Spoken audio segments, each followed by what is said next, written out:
بسم اللہ الرحمن الرحیم۔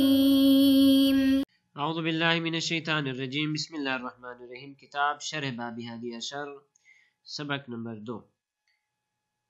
شارح کا مقدمہ۔ اس سبق میں ہم شارح کا مقدمہ، ایک مختصر سے مقدمہ انہوں نے بیان فرمایا، وہ ذکر کریں گے، جس میں اصول دین کی معرفت کے وجوب کے حوالے سے گفتگو ہوگی کہ اصول دین کی معرفت واجب ہے یا واجب نہیں، اگر واجب ہے تو واجب عینی ہے یا واجب کفائی ہے، اور اسی طرح مکلف کسے کہتے ہیں، اور بالآخر اصول الدین، چونکہ یہ ساری کی ساری کتاب اصول دین کے حوالے سے ہے، تو اصول دین سے کیا مراد ہے، یہ گفتگو ہے۔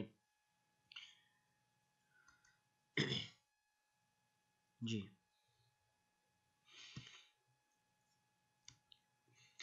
المقدمۃ فی بیان وجوب معرفت اصول الدین وفیہا امور۔ یہ مقدمہ اصول الدین کی معرفت کے وجوب کے بیان میں ہے کہ اصول الدین کی معرفت اور شناخت واجب ہے۔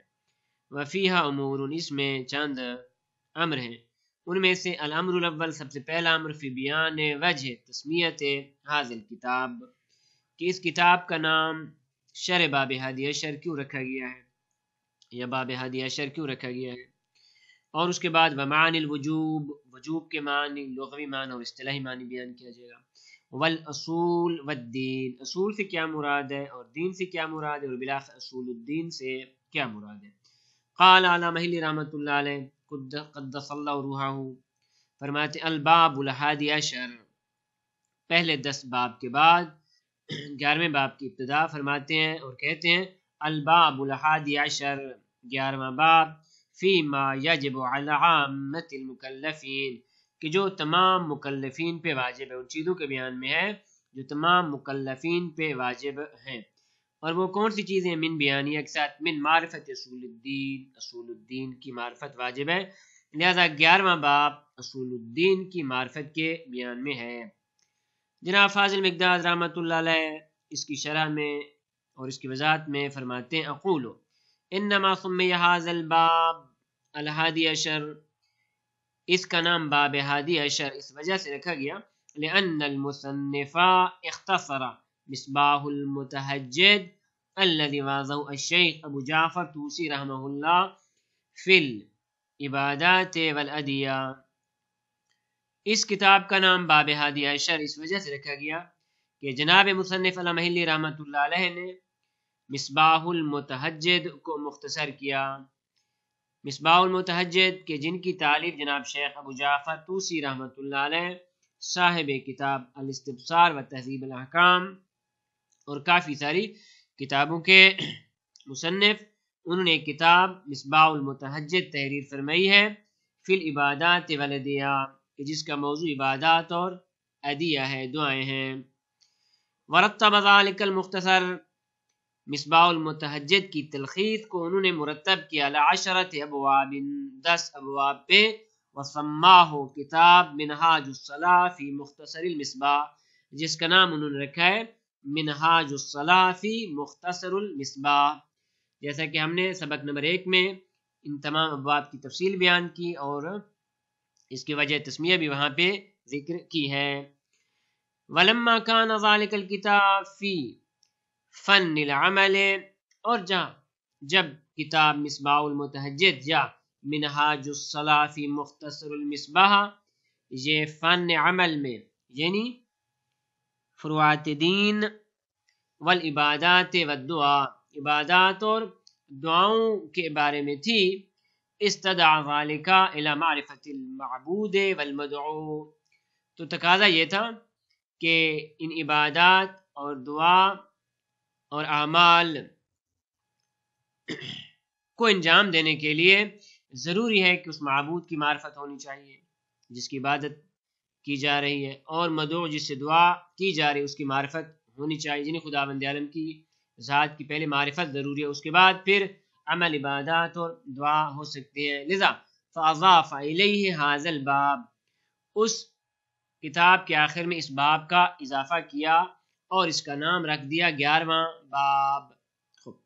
قولہ، زیادہ تفصیل بیان نہیں کرتی چونکہ پہلے سبق میں اس حوالے سے کافی گفتگو ہو چکی۔ قولہ فیما یجب علی عامۃ المکلفین، علامہ ہلی رحمۃ اللہ علیہ فرماتے ہیں ان چیزوں کے بیان میں ہے کہ جو تمام مکلفین پہ واجب ہیں۔ تو یجب وجوب سے کیا مراد ہے؟ الوجوب فی اللغہ، وجوب کا لغوی معنی الثبوت والسقوط، وجوب ثبوت اور سکوت کے معنی میں ہے۔ قرآن مجید میں بھی لفظ وجوب کو سکوت اور ثبوت کے معنی میں ذکر کیا گیا ہے، جیسے وَمِنْهُ قَوْلُهُ تَعَالَى فَإِذَا وَجَبَتْ جُنُوبُهَا، قربانی کی بات میں سورہ کے حج میں آیا ہے کہ جب اس قربانی کو گرایا جائے، فَإِذَا وَجَبَتْ یعنی سَقَطَتْ جُنُوبُهَا، جب اس کے پہلو گر پڑے۔ یہاں مراد کیا ہے؟ مراد قربانی اور قربانیوں میں سے ایبل کے بارے میں گفتگو ہے۔ قرآن مجید میں اونٹ کی قربانی کے حوالے سے گفتگو ہے کہ جب وہ اونٹ گر پڑے، ساکتت، تو یہ اس کا لغوی معنی ہے وجوب کا، یعنی الوجوب هو السقوط۔ اور اصطلاح میں اس کا معنی کیا ہے؟ اصطلاح فقہی میں الواجب ہوا ما یضم تارکہ علی بعض الوجوہ، فرماتے ہیں واجب سے مراد وہ عمل کہ جس کے انجام نہ دینے والے کی مذمت کی جائے، علی بعض الوجوہ، بعض وجوہ میں مذمت کی جائے۔ یہ بعض وجوہ میں مذمت کی جائے اس کی وجہ یہ ہے کہ تارک کی دو قسمیں، یا وہ تارک ہے محرمات کا، یا تارک ہے مکروہات کا، یا وہ چیزیں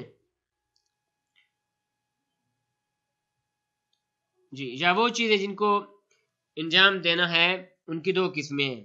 بعض کو مستحب کہا جاتا ہے کہ جس میں تارک کی مذمت نہیں ہے، تارک یعنی اگر کوئی شخص مستحب کو انجام نہ دے تو اس کی مذمت نہیں کی جاتی، حالانکہ ادھر حکم ہے کہ آپ اس کو انجام دیں، مثلا نماز شب حکم ہے اس کو آپ پڑھیں، یا باقی جو مستحبات ہیں حکم یہ ہے کہ ان کو آپ ادا کریں، لیکن اگر کوئی انسان ترک کرتا ہے تو اس کی مذمت نہیں ہے، یعنی حرام نہیں ہے، گناہ نہیں ہے، لہذا انہوں نے واجب کی یہ تعریف کی ہے۔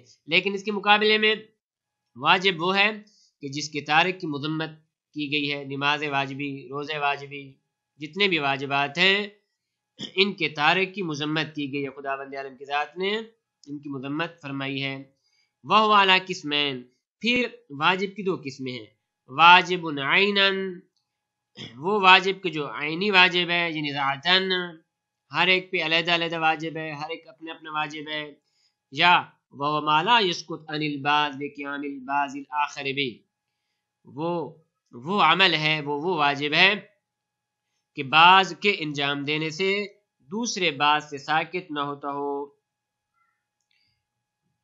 وواجب کفایتن، دوسرا واجب کفائی ہے، وہ بخلاف، وہ اس کے الٹ ہے، اگر بعض افراد اس کو انجام دیں تو باقیوں سے ساکت ہو جاتا ہے۔ اس کی مثالیں کافی ساری موجود ہیں، نماز جنازہ، احکام میت، اکثر احکام میت کیا ہیں؟ یہ واجب کفائی ہیں، کفن و دفن و نماز جنازہ وغیرہ وغیرہ، حالت احتضار میں احکام۔ فقہ کی بات میں اس کے بارے میں کافی ساری تفصیل بیان کی گئی ہے۔ اب سوال یہ ہے کہ یہ جو فرمایا فیما یاجب علی عامۃ المکلفین، ان چیزوں کا جاننا تمام مکلفین پہ واجب ہے، یہ معرفت واجب ہے، تو یہ معرفت واجب کفائی ہے یا واجب عینی ہے؟ فرماتے ہیں والمعرفۃ من القسم الاول، معرفت قسم اول سے یعنی واجب عینی ہے، اصول الدین کی معرفت ہر ایک پہ واجب ہے۔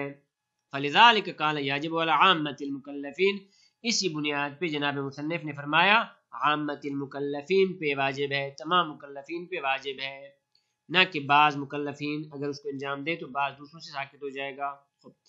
دوسرا سوال ہے کہ مکلف کسے کہتے ہیں کہ جن پہ یہ وجوب ہے؟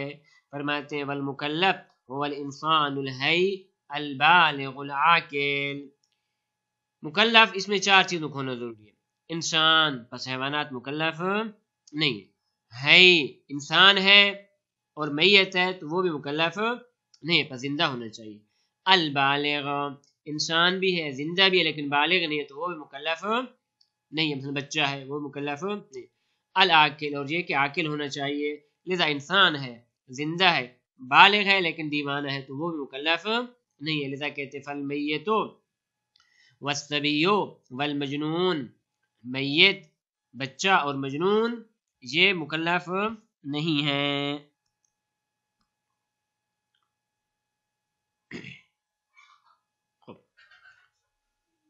اس کے بعد والی جو بحث ہے